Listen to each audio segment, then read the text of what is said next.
ಅಧ್ಯಾಯ 6 ಶ್ಲೋಕ ಸಂಖ್ಯೆ 24. ಸಂಕಲ್ಪ ಪ್ರಭವಾನ್ ಕಾಮಾನ್ ತ್ಯಕ್ತ್ವಾ ಸರ್ವಾನ್ ಶೇಷತಃ ಮನಸೈವೇಂದ್ರಿಯಗ್ರಾಮಂ ವಿನಿಯಮ್ಯ ಸಮಂತತಃ.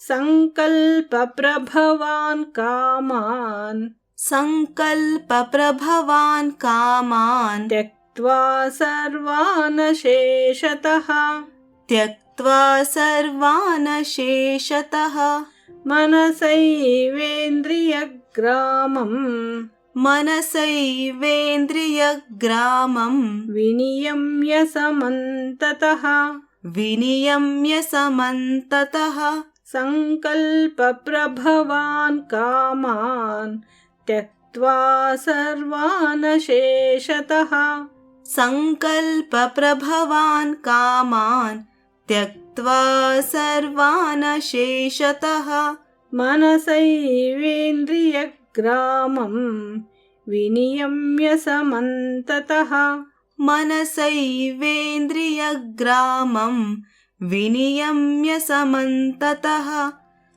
ಸಂಕಲ್ಪ ಪ್ರಭವಾನ್ ಕಾಮಾನ್ ತ್ಯಕ್ತ್ವಾ ಸರ್ವಾನ್ ಶೇಷತಃ ಮನಸೈವೇಂದ್ರಿಯಗ್ರಾಮಂ ವಿನಿಯಮ್ಯ ಸಮಂತತಃ.